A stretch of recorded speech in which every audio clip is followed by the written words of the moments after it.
Welcome back to Gist Nigeria from the BBC and Channels Television. I am Wali Fakile. Coming up, the computer scientist helping hospitals develop electronic management records for patients. But before that, the war in Ukraine has affected the global flow of certain essential items, especially grains and edible oils. Asian countries, the main producers of palm oil, have in turn stopped exports to meet their internal demand. This whole picture has drastically changed things for a small island in Lake Victoria in Uganda's Kalangala district, where palm oil is grown on over 11,000 hectares of land. Just over a decade ago, Euralia Nabosa was a stay-at-home wife, and occasionally she sold the fish that her husband caught. But now she runs a 23-acre oil palm farm and has invested her income in several other ventures. I saved every shilling I could spare. From the 7 acres I first farmed, I saved enough to buy another 12-acre palm farm. I built us a modern house, and I have even invested in fishing boats. Palm growing has transformed lives on Bugala Island. Farmers are able to keep their children in school, improve the homes in which they live, and provide jobs for others in the community.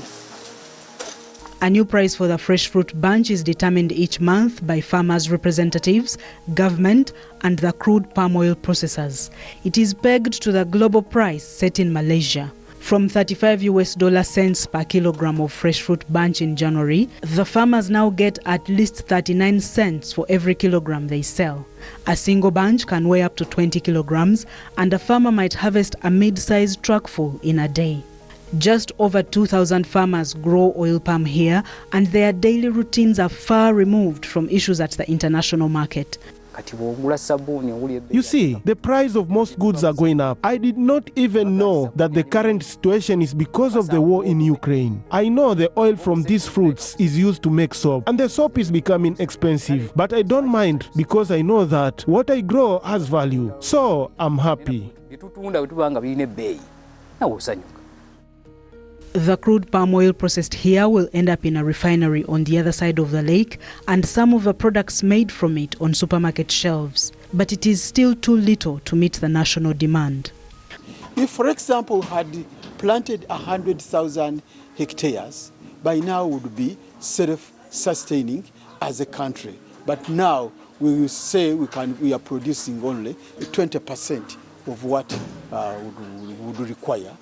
But even as government considers expanding it, the industry has always had a dark side since its inception in the mid-2000s. Natural forest and grassland were cleared to establish palm growing on the island. It's now a thriving business, but it continues to raise concern from campaigners about its effect on the environment. What was once a quiet fishing village now has a place in a global industry that is evolving even faster because of the Russia-Ukraine crisis. The Kalangala farmers are glad to play a small part in solving the ongoing shortage of essential goods.